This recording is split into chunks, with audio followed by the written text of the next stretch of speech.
오늘 본문 말씀을 통해서 내가 성소에 들어갈 때 내가 깨달았나이다, 이 고백을 했던 예배자의 모습, 예배자에게 주시는 하나님의 은혜가 무엇인지 오늘 예배를 통해서 인생의 해답을 찾는 놀라운 하나님의 경험이 여러분에게 있어질 수 있기를 바랍니다. 첫 번째로, 오늘 말씀을 통해서 예배자에게 주시는 메시지는 뭐냐면, 우리 모두는 예배자로 부름을 받은 사람들이다 라고 하는 것입니다.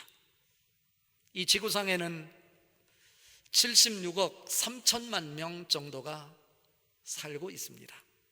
아프리카에도, 그리고 유럽에도, 동양에도 사람이 살고 있어요. 오늘 여러분처럼 예배하는 사람들도 있지만 하나님이 누군지 알지 못한 채 예배하지 아니하고 자기들 방식으로 살아가는 사람들도 있습니다. 그런데 하나님은 이 땅에 태어난 사람은 하나님을 알든 그렇지 않든 모두가 다 하나님의 간섭하심 때문에 하나님의 섭리에 의해서 사람으로 태어났다고 말씀하십니다.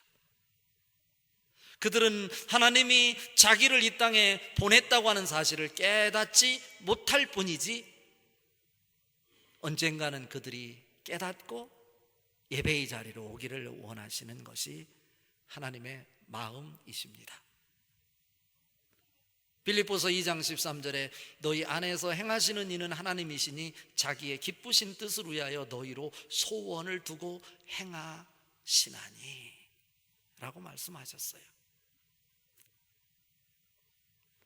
착한 일을 행하시는 이가 우리 속에서 역사하신다고 또 빌립보서 1장에서 말씀하고 있습니다.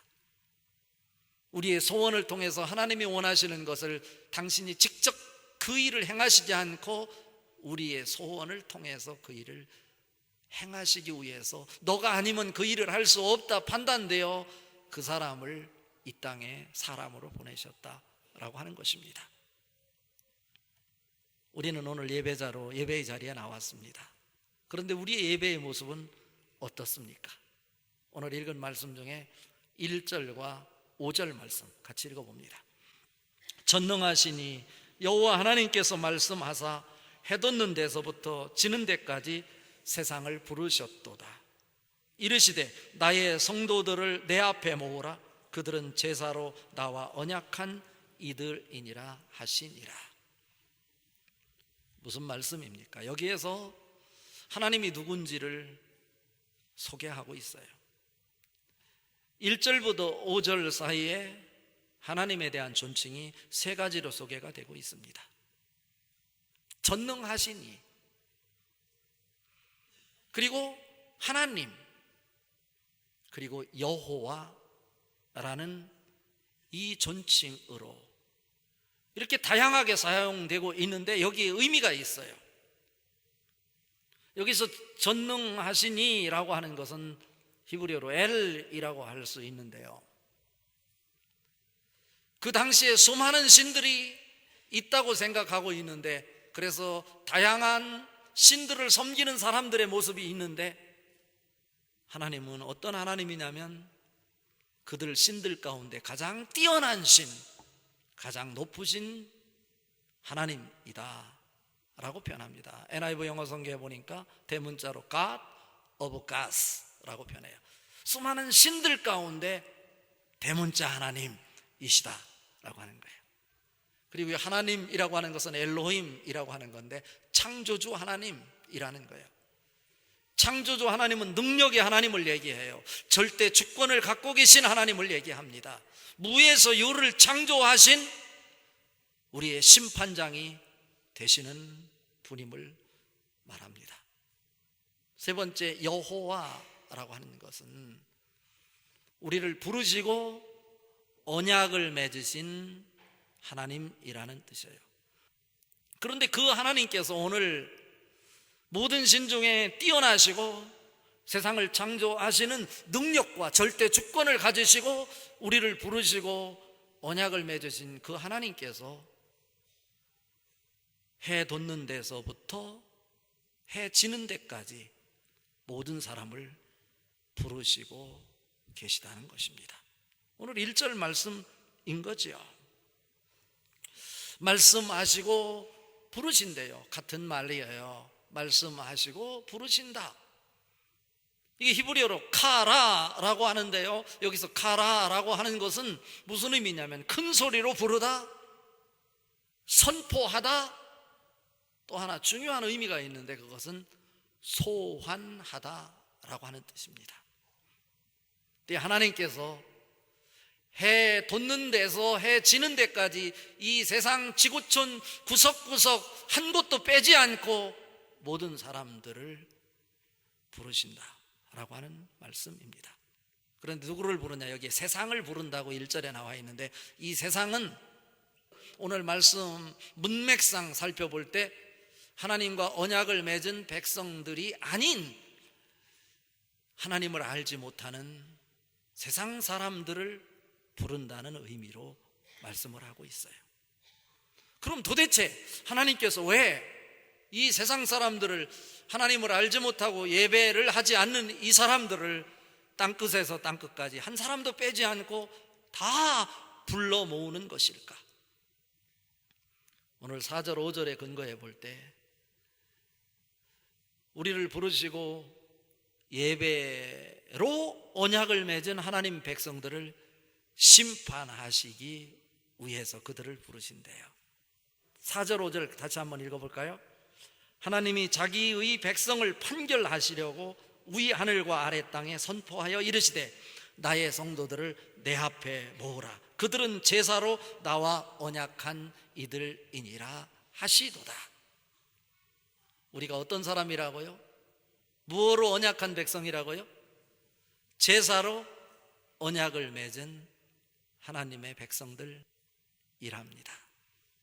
이스라엘 백성들이 언약을 맺을 때 어떻게 맺냐면 짐승을 잡아서 반을 갈라서 두 쪽을 내고요, 언약을 맺는 두 사람이 손을 붙잡고 짐승과 짐승 사이, 둘 쪽이 난 그 짐승 사이로 걸어가는 거예요. 언약은 지키기 위해서 맺어지는 거죠. 만약에 이 언약을 맺었는데 언약을 파기하면 이 짐승이 두 쪽이 되어서 죽임을 당한 것처럼 우리도 죽임을 당할 것이다 라고 하는 것을 암시하는 거예요. 그 짐승은 불로 태워서 하나님께 그리고 올려드리는 거죠. 이것을 횃불 언약이라고 하는 거예요. 하나님은 불꽃 가운데 나타나셔서 우리로 하여금 그 언약을 지키라고 말씀하십니다. 그런데 여기서 중요한 것은 여러분과 저는 하나님과 무엇으로? 제사로 언약을 맺은 사람들이라고 하는 것입니다. 구약에서는 제사라고 말하지만 신약에서는 이 제사를 예배로 대치해서 사용할 수 있는 단어입니다. 그러니까 우리는 예배로 하나님과 언약을 맺은 백성들인 것입니다. 출애굽기 29장 42절에 보면 이는 너희가 대대로 여호와 앞 회막문에서 늘 드릴 번제라. 내가 거기서 너희를 만나고 내게 말하리라 말씀하셨어요. 우리는 어둠 속에 살고 있었는데 우리가 어디로 가야 될지 방향을 잃고 내 방식으로 살고 있었는데 하나님께서는 우리를 사랑하셔서 우리 가운데 오시되 우리를 만나시기 위해서 언약을 맺으셨는데 예배를 통해서 공식적으로 내가 너를 만나겠다, 그리고 예배를 통해서 내가 너에게 말하겠다 말씀하셨습니다. 이것이 약속인 거예요.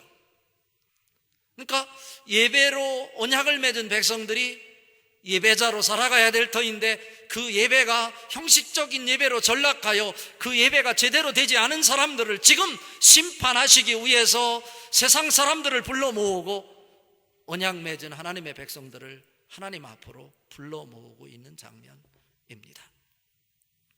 여기서 제가 이 말씀을 묵상하면서 이해할 수 없었던 것이 왜 하나님의 백성을 심판하는데 하나님을 알지 못하는 세상 사람들을 불러 모으는 것일까라고 하는 것이었어요. 제가 이 말씀 가지고 또 며칠 동안 씨름을 하고 하나님 앞에 몸부림을 치며 묵상을 했습니다. 그때 하나님이 저에게 주시는 깨우침이 있었습니다. 이것이 바로 영적 비밀이라고 하는 것입니다. 하나님의 백성들은, 예배로 언약을 맺은 하나님의 사람들은 아무리 잘못을 하고 세상에서 범죄를 했다 할지라도 하나님을 믿지 않는 세상 사람들보다는 더 나을 건데 왜 하나님을 알지 못하는 그들을 불러서 그들을 증인 삼아 심판하시는 것일까? 라고 하는 물음이었어요. 근데 저에게 주신 하나님 깨달음은 너희를 심판하는 것이 목적이 아니고 너희 심판을 통해서 그들로 하여금 내가 왜 이 땅에 존재하는지를 깨닫게 하기 위함이다 라고 하는 것이었습니다. 우리는 예배자로 부름을 받았다고 했습니다.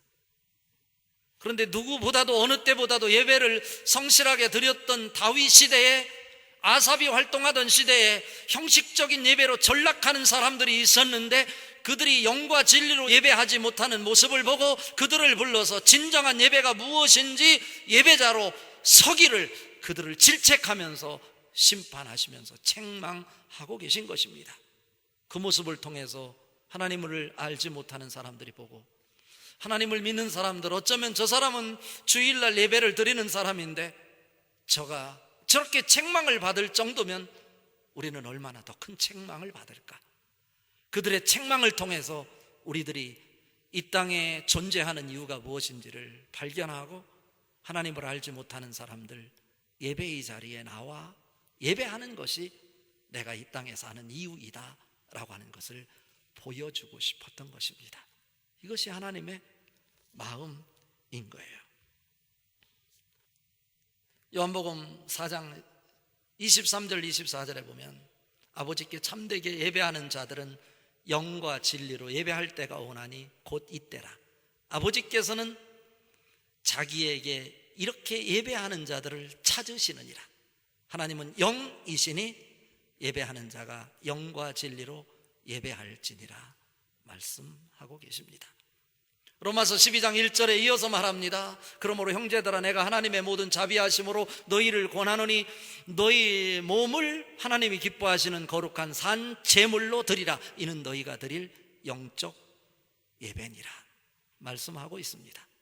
오늘도 하나님 앞에 예배자로, 온전히 여러분을 하나님께 드리는 예배자로 이 자리에 설 수 있기를 바랍니다. 그럴 때 하나님을 경험할 수 있고 하나님의 음성을 들을 수 있고 여러분이 품고 있었던 세상의 모든 것들에 대한 해답을 볼 수 있게 될 것입니다. 그렇다면 이런 예배자가 단순히 이 성전에서만 하나님을 만나는 것으로 끝날 것인가? 오늘 아삽의 시를 통해서 하나님께서 우리에게 전달하시고자 하는 또 다른 더 확대된 예배의 모습을 보여주고 싶은데, 그것은 뭐냐면 일상 24시간 동안 주님의 임재가 있는 예배자로 살아야 한다라고 하는 것입니다. 오늘 읽은 말씀 2절 말씀 같이 한번 읽어봅니다. 2절. 온전히 아름다운 시온에서 하나님이 빛을 비추셨도다.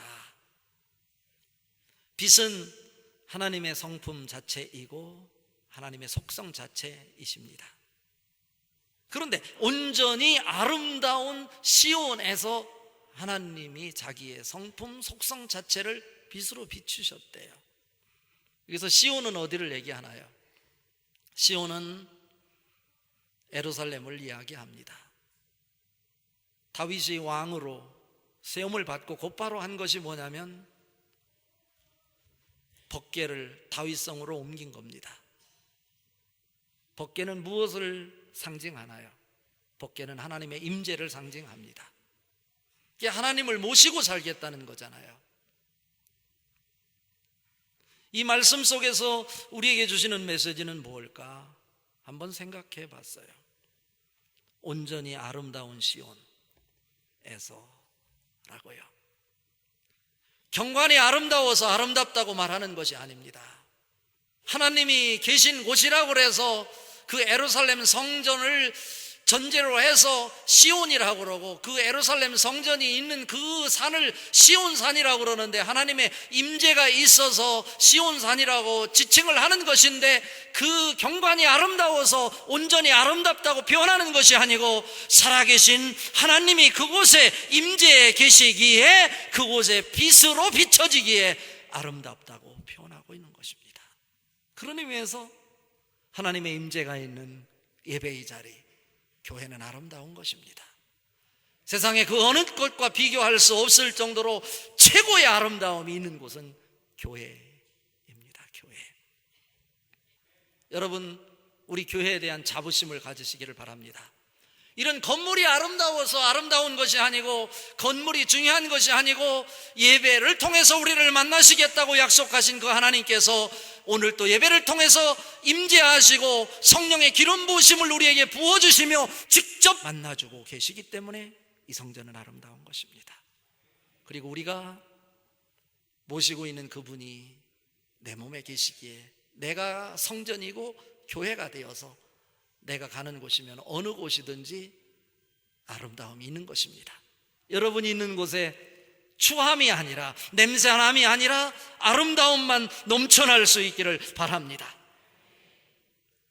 여러분은 예수님을 모시고 사는 성전입니다.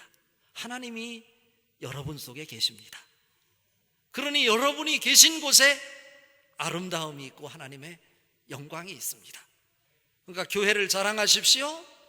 여러분을 하찮게 생각하지 마십시오. 여러분을 가장 존귀하고 가장 귀중한 자로 세상 앞에 선포하며 살아가시기를 바랍니다.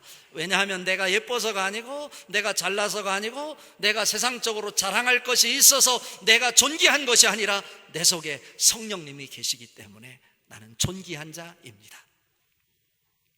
그렇다면 우리가 있는 곳,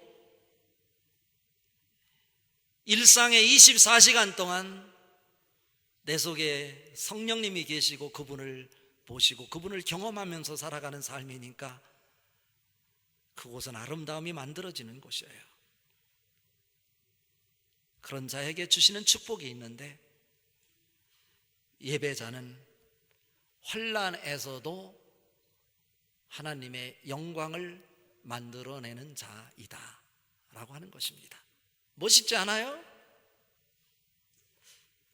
환난 속에서도 영광을 만들어내는 사람이라니까요. 여러분 모두가 예배자 될 수 있기를 바랍니다. 그리고 이 공간에서만 예배가 아니고 예배를 통해서 하나님을 만난 그 은혜가 너무나 뜨겁고 여러분 가슴속 심령 깊은 곳에까지 파고 들어가 여러분 뼛속에서도 작동되어 여러분이 살아가는 일상 삶의 24시간 내내 그 주님의 역사가 여러분에게 경험되는 예배의 공간이 될 수 있기를 바랍니다. 식당에서 일하는 사람은 그곳에서 일하는 동안에도 여러분 속에 경험되는 그 하나님이 작동되고, 친구를 만나는 동안에도, 잠자리에 드는 동안에도 여러분이 만난 그 하나님이 여러분을 통해서 일하심이 경험되므로 여러분이 있는 곳에 성전이 되게 하고 예배가 있게 하시고 교회가 되게 하여 하나님의 영광을 만들어내는 성도들 될 수 있기를 바랍니다. 오늘 읽은 말씀 8절부터 13절까지는 예배하는 자들에게 내가 내 재물에 대해서는 내가 책망하지 않겠다, 내 재물이 항상 내 앞에 있기 때문이다 라고 하는 것입니다. 그 이유를 이렇게 말합니다. 내가 소고기가 필요하냐? 내가 염소 피를 먹겠냐? 내가 아무리 배고플지라도 너희 집에 있는 우리의 소나 양을 가져가지 않을 것이다. 왜냐하면 세상의 모든 것들이 다 내 것이기 때문에 그렇다. 이것은 무엇을 얘기하는 걸까요? 그 사람들이 예배를 하지 않은 것 아니에요. 예배를 했는데 진정한 하나님에게 집중하며 영적으로 진리로 예배하지 못했다는 거예요. 여러분 어떻습니까?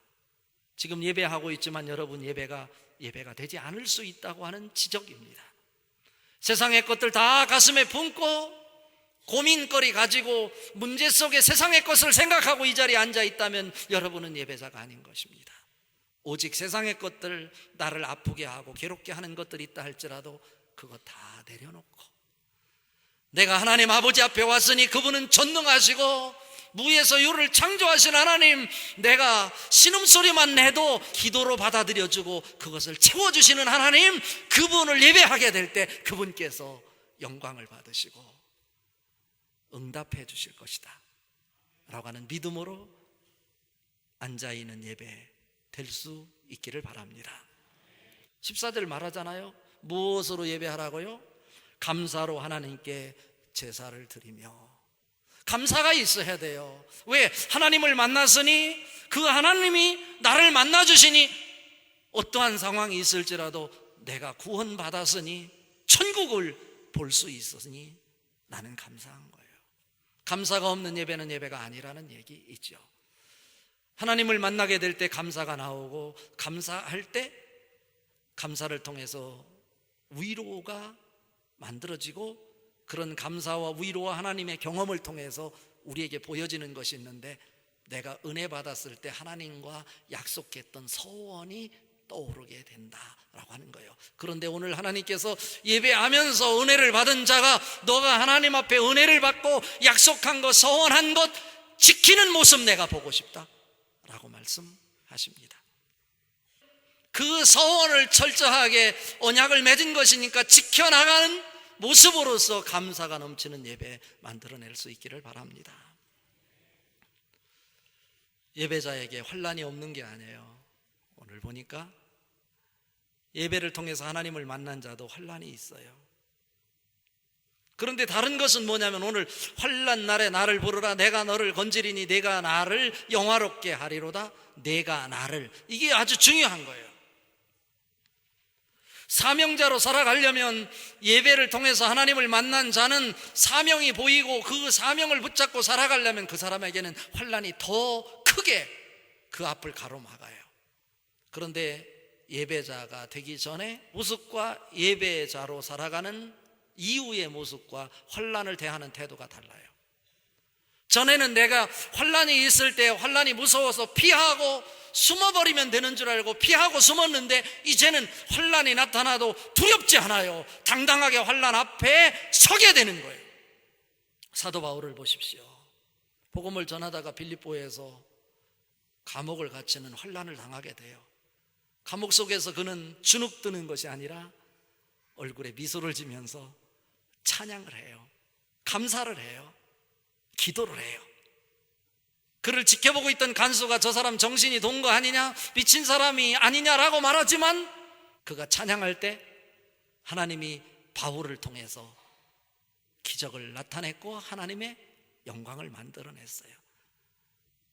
너가 나를 영화롭게 하리라. 두려워하지 말라, 내가 너와 함께 함이니라. 놀라지 말라, 나는 내 하나님이 됨이니라. 내가 너를 굳세게 하리라. 참으로 너를 도와주리라. 참으로 나의 의로운 오른손으로 너를 붙들리라. 내 평생에 너를 능히 대적할 자가 없으리니 내가 모세와 함께 있었던 것 같이 너와 함께 있을 것이니라. 내가 너를 떠나지 아니하고 버리지 아니하리니. 이 소리가 막 들리는 거예요. 예배를 통해서 하나님을 만나니까, 예배자로 있으니까 환난을 피하는 것이 아니라 당당하게 환난을 극복하는 거예요. 하나님은 명예와 재물 때문에 예배를 잃어버리는 것을 원하는 것이 아니고, 재물은 아니어도 되고 출세는 아니어도 되고 명예는 없어도 되고 너가 도덕적으로 성공하는 것을 내가 보고 싶은 것이 아니라, 너가 예배의 자리에서 너 자신을 나에게 보여주는 것 내가 보고 싶단다. 나의 마음을, 나의 영혼을 예배를 통해서 주님에게 보여드리는 모습 보시고 오늘 하나님 말씀하십니다. 참 잘했어요.